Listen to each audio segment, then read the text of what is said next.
Hello, Tara. I'm here to read to you How the Grinch Stole Christmas.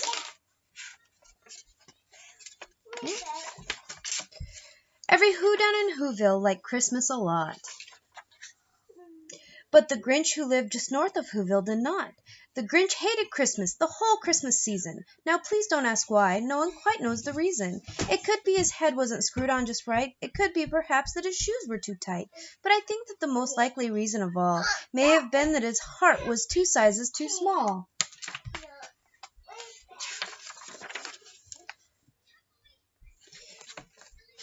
But whatever the reason, his heart or his shoes, he stood there on Christmas Eve, hating the Whos, staring down from his cave with a sour, grinchy frown at the warm lighted windows below in their town. For he knew every Who down in Whoville beneath was busy now hanging a mistletoe wreath. And they're hanging their stockings, he snarled with a sneer. Tomorrow is Christmas, it's practically here. Then he growled with his grinchy fingers nervously drumming, I must find some way to stop Christmas from coming. For tomorrow, he knew. All the Who girls and boys would wake bright and early. They'd rush for their toys. And then, oh, the noise, the noise, the noise, noise, noise, noise. And that's the thing he hated. The noise, noise, noise, noise, noise.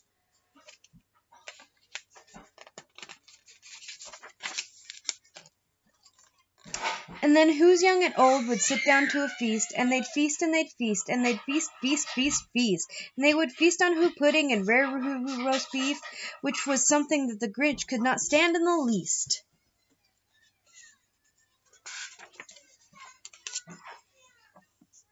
And then they'd do something he liked least of all. Every Who down in Whoville, the tall and the small, would stand close together with Christmas bells ringing. They'd stand hand in hand, and all the Whos would start singing. They'd sing, and they'd sing, and they'd sing, sing, sing, sing. And the more the Grinch thought of his Who Christmas sing, the more the Grinch thought, I must stop this whole thing. Why, for 53 years I've put up with it now. I must stop this Christmas from coming. But how?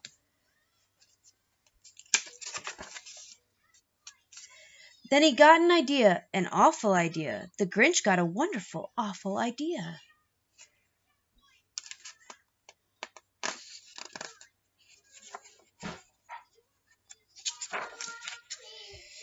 Then he loaded some bags and some old empty sacks out on a ramshackle sleigh, and he hitched up the Max. And then Grinch said, get up! And the sleigh started down towards the homes where the Whos lay a snooze in their town.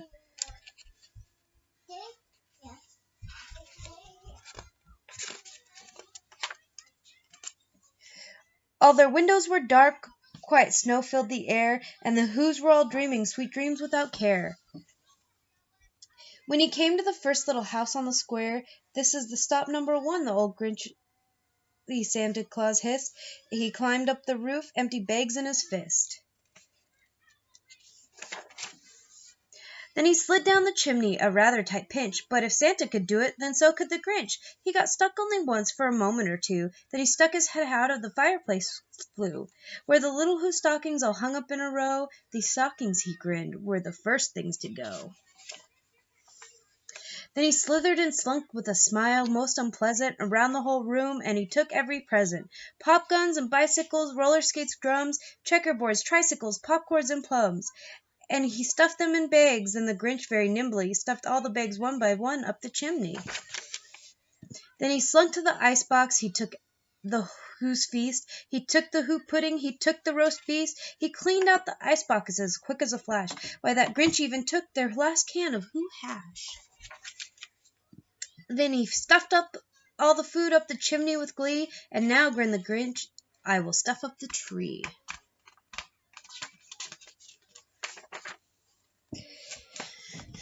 And the Grinch grabbed the tree, and he started to shove, when he heard a small sound like a coo of a dove.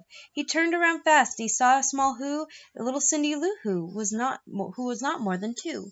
The Grinch had been caught by this tiny Who daughter, who got out of bed for a cup of cold water. She stared at the Grinch and said, Santa Claus, why? Why are you taking our Christmas tree? Why? But you know that old Grinch was so smart and so slick, he thought up a lie and he thought it up quick. Why, my sweet little tot, the fake Santa Claus lied. There's a light on this tree that won't light on one side. So I'm taking it home to my workshop, my dear. I'll fix it up there and then I'll bring it back here. And his fib fooled the child and he patted her head. He got her a drink and he sent her to bed. Then Cindy Lou Who went to bed with her cup. He went to the chimney and stuffed the tree up.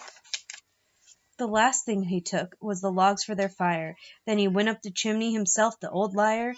On their walls he left nothing but hooks and some wire, and one speck of food that he left in the house was a crumb that was even too small for a mouse.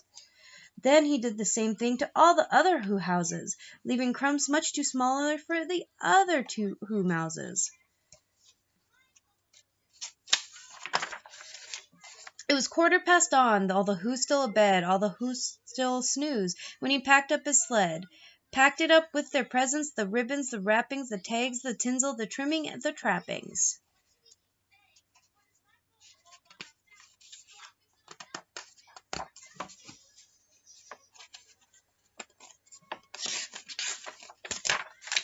3,000 feet up the side of Mount Crumpet, he rode with his load to the tip-top to Drumpet. Pooh-pooh to the Who's, he was grinchiously humming. They'll find out now that no Christmas is coming. They're just waking up, I know just what they'll do. Their mouths will hang open a minute or two. Then the Who's down in Whoville will all cry, boo-hoo. That's a noise, grinned the Grinch, that I simply must hear. And he paused, and the Grinch put his hand to his ear. And he did hear a sound rising over the snow. It started in low, then it started to grow. But the sound wasn't sad. Why, this sound sounded merry. It couldn't be, but it was merry, very. He stared down at Whoville. The Grinch popped his eyes. Then he shook. What he saw was a shocking surprise. Every Who down in Whoville, the tall and the small, was singing without any presents at all. He hadn't stopped Christmas from coming. It came, somehow or other. It came just the same. And the Grinch with his Grinch feet ice cold in the snow stood puzzling and puzzling. How could it be so? It came without ribbons, it came without tags, it came without packages, boxes, or bags. He puzzled 3 hours till his puzzlers were sore. Then the Grinch thought of something he hadn't thought of before. Maybe Christmas, he thought, doesn't come from a store. Maybe Christmas perhaps means a little bit more.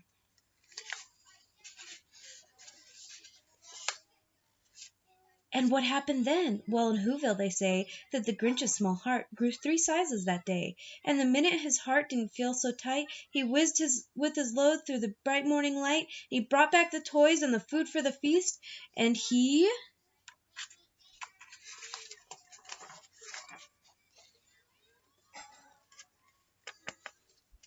himself, the Grinch, carved the roast beast. The end. I hope you enjoyed that.